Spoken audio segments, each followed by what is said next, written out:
والصلاة والسلام على سيد الأنبياء والمرسلين وعلى آله وصحبه أجمعين ومن تبعهم بإحسان إلى يوم الدين وبعد. قال الحافظ ابن حجر رحمه الله: وعن أبي سعيد الخدري رضي الله عنه قال: قال رسول الله صلى الله عليه وسلم: إذا صلى أحدكم إلى شيء يستره من الناس فأراد أحد أن يجتاز بين يديه فليدفعه فإن أبى فليقاتله فإنما هو الشيطان. متفق علیہ. وفی روایہ فإن معه القرین. ہم لوگ بلوغ المرام میں کتاب الصلاۃ کی حدیثیں پڑھ رہے ہیں. اس میں باب السترہ، سترۃ المصلی، نمازی کے سترے کا باب چل رہا ہے، اور اس کی کچھ حدیثیں ہم لوگ پڑھ چکے ہیں، جن میں سے ہم نے پڑھا کہ آدمی جب نماز پڑھے تو اپنے سامنے وہ کجاوے کی جیسی کوئی چیز رکھ لے تاکہ اس کی نماز میں کوئی شخص گزر کر کے خلل نہ ڈال سکے. اسی طرح سے اگر وہ کجاوے جیسی چیز نہ پائے تو لکڑی وغیرہ یا تیر وغیرہ اپنے سامنے کھڑی کر لے یا بچھا لے. اسی طرح سے اس میں بتایا گیا کہ کچھ چیزیں ایسی ہوتی ہیں جن کا گزر جانا سامنے سے زیادہ خطرناک ہوتا ہے بنسبت دوسری چیزوں کے، جیسے گدھا ہے، کالا کتا ہے. اسی طرح سے عورت ہے، کیونکہ ان کے سامنے سے گزرنے سے ان کے ساتھ لگا ہوا شیطان آدمی کو فتنے میں زیادہ مبتلا کر دیتا ہے. آگے کی روایت ہے کہ اگر آدمی ایک سترہ بنا لیتا ہے تو گویا کہ اس کی اب نگاہ اس سترے کے اندر ہی رہ جاتی ہے. اس کو معلوم ہوتا ہے کہ یہیں تک ہماری اپنی حد ہے، یہیں تک ہمارا اپنا دائرہ ہے. تو اس کے آگے سے گزرنے والا کوئی اور ہو تو اس سے کوئی فرق نہیں پڑتا ہے. نہ تو یہ گنہگار ہوگا سترہ نہ رکھنے کی وجہ سے، اور نہ ہی گزرنے والا گنہگار ہوگا کیونکہ وہ سترے کے باہر سے گزرا ہے. وعن ابی سعید الخدری رضی اللہ تعالی عنہ، ابو سعید خدری رضی اللہ تعالی عنہ سے روایت ہے، قال کہہ رہے ہیں قال رسول اللہ صلی اللہ علیہ وسلم، اللہ کے رسول صلی اللہ علیہ وسلم نے فرمایا: اذا صلی احدکم، جب تم میں سے کوئی شخص نماز پڑھے، الی شیء یسترہ من الناس، کسی ایسی چیز کی طرف جو اسے لوگوں سے ڈھانپ لے، جو اسے لوگوں سے سترہ دے دے، جو اسے لوگوں سے حجاب دے دے. اذا صلی احدکم، جب تم میں سے کوئی شخص نماز پڑھے، الی شیء، کسی ایسی چیز کی طرف رخ کر کے، یسترہ من الناس، جو اسے لوگوں سے آڑ کر دے، فاراد احد ان یجتاز بین یدیہ، اور کوئی آدمی ارادہ کرے، فا اور تو کوئی آدمی ارادہ کرے، یا اور کوئی آدمی ارادہ کرے، ان یجتاز، کہ وہ گزر جائے، بین یدیہ، اس کے سامنے سے، فلیدفعہ، تو چاہیے کہ اسے ہٹائے. اگر اس کے سامنے سے اور سترے کے بیچ سے کوئی گزرنا چاہے، گزرنے کا ارادہ کرے، تو چاہیے آدمی اسے ہٹائے، اسے روکے. دفع مانے ہوتے ہیں روکنا، ہٹانا. دفاع کرنا یعنی آڑ بن جائے، اس کے سامنے ہاتھ بڑھا دی گویا کہ. فلیدفعہ، تو چاہیے کہ اسے وہ ہٹائے، اسے روکے. فإن ابا، اگر وہ ہٹنے سے انکار کرے، اگر وہ رکنے سے انکار کرے، فإن ابا، اگر وہ انکار کرے، فلیقاتلہ، تو اس سے بھیڑ جائے، یعنی طاقت سے اسے روکے. یعنی مثال کے طور پر ہم نماز پڑھ رہے ہیں اور ادھر سے کوئی آدمی آ رہا ہے تو ہم نے ہاتھ بڑھا دیا، رک جائے وہ آدمی. اگر وہ نہیں رک رہا ہے تو پوری طاقت سے ویسے اس کو روک سکتے ہیں، اور اس کے بعد بھی وہ طاقت لگائے کہ نہیں زبردستی جاؤں گا، تو پوری طاقت سے ہم اس کو ڈھکیل دیں پیچھے کی طرف، یعنی اس کے ساتھ بھیڑ جائیں، اس کو اپنے آگے سے گزرنے نہ دیں. کیونکہ فإنما ہوا شیطان، وہ شیطان ہے، اس وجہ سے کہ وہ شیطان ہے. متفق علیہ، حدیث متفق علیہ. وفی روایت فإن معه القرین، اور ایک روایت میں ہے کہ اس کے ساتھ قرین ہے، اس کے ساتھ قرین ہے. یعنی اب جو حدیث تھی کہ فإنما هو الشیطان، وہ شیطان ہے، اور ذہن میں ایک اشکال تھا کہ ہو سکتا ہے ہمارا باپ ہو، ہمارا بھائی ہو، کوئی نیک اور شریف انسان ہو، اسی طرح سے کوئی اندھا آدمی ہو گزر رہا ہے تو اس کو شیطان کیسے کہا گیا اگرچہ وہ اچھا آدمی کیوں نہ ہو؟ تو اس لیے کہ وہ شیطان نہیں ہے، لیکن شیطان اس پر سوار ہے جو اسے ڈھکیل کے لا رہا ہے. شیطان اس پر سوار ہے جو اسے ڈھکیل کے لا رہا ہے. جب آپ نے روکا اور نہیں رکا، پھر آپ نے طاقت لگائی، نہیں رک رہا ہے، تو گویا کہ وہ شیطان ہے، شیطان اسے ورغلا رہا ہے اور لڑانے کے لیے ابھارنے والا یہ شیطان ہی ہوتا ہے۔ تو شیطان ہے یعنی القرین، وہ قرین ہے۔ قرین کسے کہا گیا ہے؟ ہر انسان کے ساتھ، قرین کے معنی ہوتے ہیں اصل میں ساتھی، قرین معنی ساتھی جو ہمیشہ ساتھ میں لگا رہے۔ تو ہر انسان کے ساتھ ایک شیطان متعین ہے، شیطان کی، ابلیس کی طرف سے اس کی جو فوج ہے اس میں سے ہر انسان کے پیچھے اس نے ایک اپنے فوجی کو لگا رکھا ہے، وہ برابر اس کے ساتھ لگا رہتا ہے، اسے لڑانے کے لیے، اسے گمراہ کرنے کے لیے، اسے ستانے کے لیے، اسے رنجیدہ کرنے کے لیے، اور کسی نہ کسی طرح سے اس سے شرک وغیرہ کرانے کے لیے ایک شیطان ہمیشہ اس کے پیچھے لگا رہتا ہے۔ تو آپ صلی اللہ علیہ وسلم نے فرمایا کہ یہ اس کا قرین ہے، وہ آدمی نہیں ہے بلکہ اس کا قرین ہے جو اس کو غصہ دلا رہا ہے کہ نہیں یہ کیسے روکا، اس سے سامنے سے پار ہو ہی جاؤ۔ اسی طرح سے وہ غصہ دلا رہا ہے کہ آدمی نماز پڑھ رہا ہے، کاٹ دو اس کی نماز، اس کی رحمت جو نازل ہو رہی ہے اس کے سامنے، اس رحمت میں خلل ہو جائے۔ تو شیطان ہے اسے روکنے کی کوشش کرنی چاہیے۔ شیطان ہے مطلب شیطان اس کے اوپر سوار ہے، شیطان کے ورغلانے سے یہ کام کر رہا ہے۔ ٹھیک، اس سے کیا پتہ چلا کہ آدمی کو پہلی بات ستھرا ضرور رکھ لینا چاہیے اگر ایسی جگہ پر ہے جہاں اس کے سامنے دیوار یا کھمبا وغیرہ نہیں ہے۔ ٹھیک، دوسری بات یہ معلوم ہوئی کہ اگر کوئی شخص اس کے اور ستھرے کے بیچ سے گزرنے کی کوشش کر رہا ہے تو اسے روکنا چاہیے، کیونکہ وہ اس کے سامنے نازل ہونے والی رحمت میں خلل کا سبب بن رہا ہے، تو اسے ہر حال میں روکنا چاہیے۔ اور اگر وہ نہیں رک رہا ہے تو طاقت کا استعمال بھی کیا جا سکتا ہے۔ ٹھیک، وعن ابي هريره رضي الله عنه ان رسول الله صلى الله عليه وسلم قال، ابو هريرہ رضی اللہ تعالی عنہ سے روایت ہے کہ اللہ کے رسول صلی اللہ علیہ وسلم نے فرمایا، اذا صلى احدكم، جب تم میں سے کوئی شخص نماز پڑھے، فليجعل، تو چاہیے کہ وہ بنا لے، رکھ لے، تلقاء وجهه، اپنے چہرے کے سامنے، تلقاء مانے امام، اپنے چہرے کے سامنے، شیئا کوئی چیز، فلیجعل تلقاء وجهه شیئا، تو چاہیے کہ وہ اپنے چہرے کے سامنے کوئی چیز رکھ لے۔ فإن لم یجد، اگر وہ کوئی چیز نہیں پاتا ہے، یعنی جیسے کجاوے کی لکڑی ہے، ایسی طرح سے ایک ہاتھ کا کوئی اور دفتی وغیرہ ہے، ایسی طرح سے کوئی کارٹون ہے،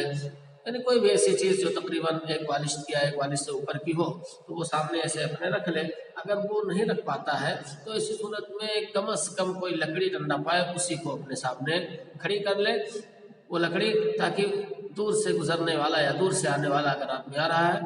تو سامنے سے الرٹ ہو جائے کہ یہاں پر یہ آدمی نماز پڑھ رہا ہے، یہاں تک اس کی حد ہے سجدے کی، اس کے بعد اسے ہم کو جانا ہے۔ فإن لم یجد، اگر وہ کوئی چیز نہ پائے، فلینصب عصا، تو چاہیے کہ وہ ڈنڈی کھڑا کر لے، تو چاہیے کہ وہ لکڑی کھڑی کر لے، اپنے سامنے کوئی لکڑی کھڑی کر لے۔ فإن لم یکن، اگر لکڑی بھی نہ پائے، فلیخطط خطا، تو چاہیے کہ وہ لکیر کھینچ لے، تو چاہیے کہ وہ لکیر کھینچ لے اپنے سامنے۔ اب یہ لکیر کیسے کھینچی جائے گی؟ لکیر کیسے کھینچی جائے گی؟ کچھ لوگوں نے کہا کہ لکیر بالکل سیدھی ایسے کھینچی جائے گی، بالکل سیدھی، یعنی جیسے کوئی وہ لکڑی اپنے سامنے رکھ رہا ہے، اسی طرح سے کوئی وہ ایک لکیر کھینچ کر کے بتا رہا ہے کہ یہ ہماری حد ہے سجدے کی، اس بیچ سے آپ نہ آئیے۔ کچھ لوگوں نے کہا کہ ہلالی شکل کی کھینچنی چاہیے، جس طرح سے آپ چاند دیکھتے ہیں عید وغیرہ کا چاند جو پتلا سا ہوتا ہے، تو ہلال اس کو کہتے ہیں، ہلالی شکل کی، یعنی اپنے سامنے ایسے کھینچنا چاہیے۔ تو دونوں صورتوں میں سے جس طرح سے بھی آپ لکیر کھینچ لیں، جس سے واضح ہو جائے کہ آپ کی یہ حد ہے، اس کے اندر سے کوئی آدمی نہ آئے۔ ٹھیک، فَلْيُخَطِّطْ خَطًّا، تو چاہیے کہ وہ لکیر کھینچ لے۔ ثُمَّ لَا يَضُرُّهُ مَنْ مَرَّ بَيْنَ يَدَيْهِ، پھر اس کو نقصان نہیں پہنچا سکے گا وہ شخص جو اس کے سامنے سے گزرے گا، پھر وہ شخص جو اس کے سامنے سے گزرے گا اس کو نقصان نہیں پہنچا سکے گا۔ کیا نقصان پہنچاتا ہے؟ یعنی رحمت کے نزول میں انقطاع کا سبب بنتا ہے، رحمت کے نزول کے کاٹنے کا سبب بنتا ہے، اور یہ نمازی کے لیے بڑا نقصان ہے کہ اس کے سامنے رحمت کا نزول ہو رہا ہے اور اس نزول میں کوئی آدمی آڑے آ جاتا ہے، تو اس نقصان سے بچ جائے گا آدمی اس طرح سے کہ لکیر کھینچ جائے اب اس کے بعد سے کوئی آدمی جائے تو جب لکیر کھینچ لیا ہے تو گویا کہ اللہ رب العالمین کی رحمت کا سارا نزول اسی کے سامنے ہو رہا ہے، اور اس کے بعد ادھر سے کوئی آدمی جائے تو اس سے کوئی فرق پڑنے والا نہیں ہے۔ ٹھیک، اسے دیکھنے ترجمہ، اذا صلی احدکم، جب تم میں سے کوئی شخص نماز پڑھے، فلیجعل تلقاء وجهه شیئا، تو چاہیے کہ وہ اپنی نگاہ کے سامنے کوئی چیز رکھ لے، فإن لم یجد، اگر وہ نہ پائے، فلینصب عصا، تو چاہیے کہ وہ ڈنڈی کھڑی کر لے، چاہیے کہ وہ لکڑی کھڑی کر لے، فإن لم یکن، اگر وہ نہ پائے، فلیخطط خطا، تو چاہیے کہ وہ لکیر کھینچ لے، ثم لا يضره من مر بین یدیہ، پھر اس کو نقصان نہیں پہنچا سکے گا وہ شخص جو اس کے سامنے سے گزرے، یعنی اس کی لکیر کے یا اس کی لکڑی کے آگے سے گزرے۔ اخرجہ احمد و ابن ماجہ و صححہ ابن حبان، احمد اور ابن ماجہ نے روایت کیا ہے اور ابن حبان نے اس کو صحیح کہا ہے۔ ولم یصب، اور وہ درست نہیں ہے، من زعم، جنہوں نے یہ کہا ہے، انہ مضطرب، کہ حدیث مضطرب ہے۔ ولم یصب، اور وہ درستگی کو نہیں پہنچے، اصابہ مانے درستگی کو پہنچنا، صحیح کہنا۔ ولم یصب، اور انہوں نے صحیح نہیں کہا ہے، من زعم، جنہوں نے یہ گمان کیا ہے، انہ مضطرب، کی حدیث مضطرب، زعم مانے کہنا، گمان کرنا، تو جنہوں نے یہ کہا ہے، جنہوں نے یہ گمان کیا ہے کہ حدیث مضطرب ہے، وہ صحیح نہیں ہے، بل ہوا حسن، بلکہ حدیث حسن ہے، بلکہ حدیث حسن ہے، یعنی حدیث کی مختلف تعریفات ہیں،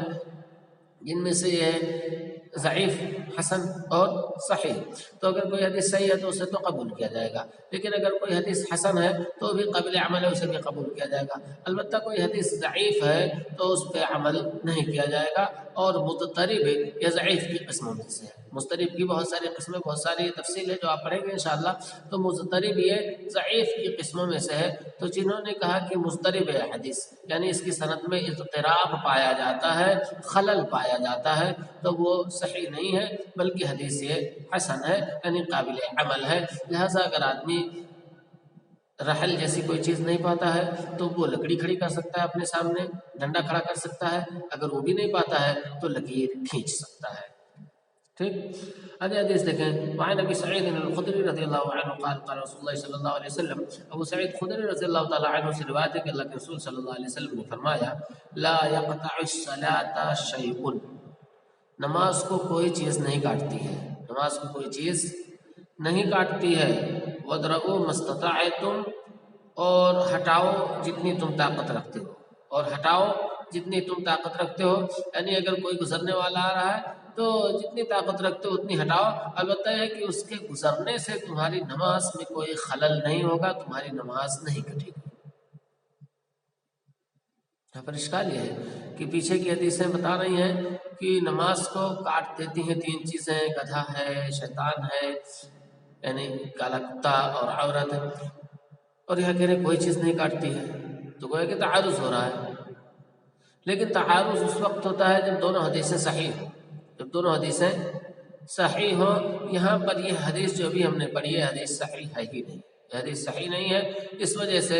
ضعیف کا صحیح سے تعارض نہیں مانا جاتا ہے، ضعیف کو چھوڑ دیا جاتا ہے اور صحیح پر عمل کیا جائے گا۔ یعنی یہ ہے کہ نماز کو کاٹنے والی چیزیں ہیں، نزول رحمت میں خلل ڈالنے والی چیزیں ہیں، یہ روایت ضعیف ہے۔ اخرجہ ابو داؤد وفی سندہ ضعیف، ابو داؤد نے اس کو روایت کیا ہے اور اس کی سند میں ضعف ہے۔ تو یہ سترہ کی حدیثیں ہم لوگوں نے پڑھ لی ہیں۔ سترہ کی حدیثوں میں ہم کو کیا پتہ چلا کہ آدمی نماز پڑھنے سے پہلے جگہ وغیرہ کا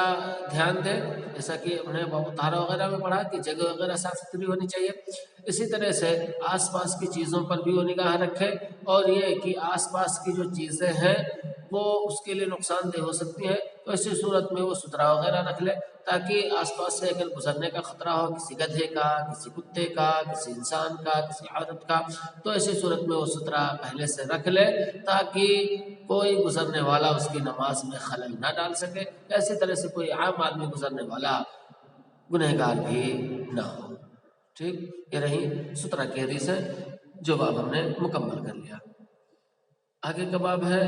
نماز میں خشوع خضوع کا، کہ نماز میں آدمی کو خشوع خضوع اپنانا چاہیے، یعنی نماز سے پہلے کی چیزیں، کتاب وضو کی چیزیں، اسی طرح سے کتاب طہارہ کی چیزیں، اسی طرح سے نماز میں جو باتیں تھیں نماز کی چیزیں ہم نے پڑھنی ہیں، یعنی اذان کا معاملہ، اسی طرح سے یہ جو ہم نے ابھی پڑھا میقات اوقات کا مسئلہ کہ کس وقت اذان دی جائے گی، اسی طرح سے سترہ وغیرہ کا. تو اب اصل نماز کی طرف آتے ہیں کہ نماز یعنی شروط بھی ہم نے نماز کی بھی پڑھ لی کہ نماز کی شرطیں کیا ہیں، اس میں آدمی کو کن چیزوں کی اجازت ہے، کیا پڑھنا ہے کیا نہیں پڑھنا ہے، کیا انسانی کلام گفتگو اس میں درست ہے یا نہیں درست ہے. اب اصل نماز میں ہم آ رہے ہیں کہ نماز میں ہماری کیا کیفیت ہونی چاہیے، یعنی تکبیر تحریمہ جب ہم کہہ لیں گے تو اس کے بعد ہماری صورت حال کیسی ہونی چاہیے،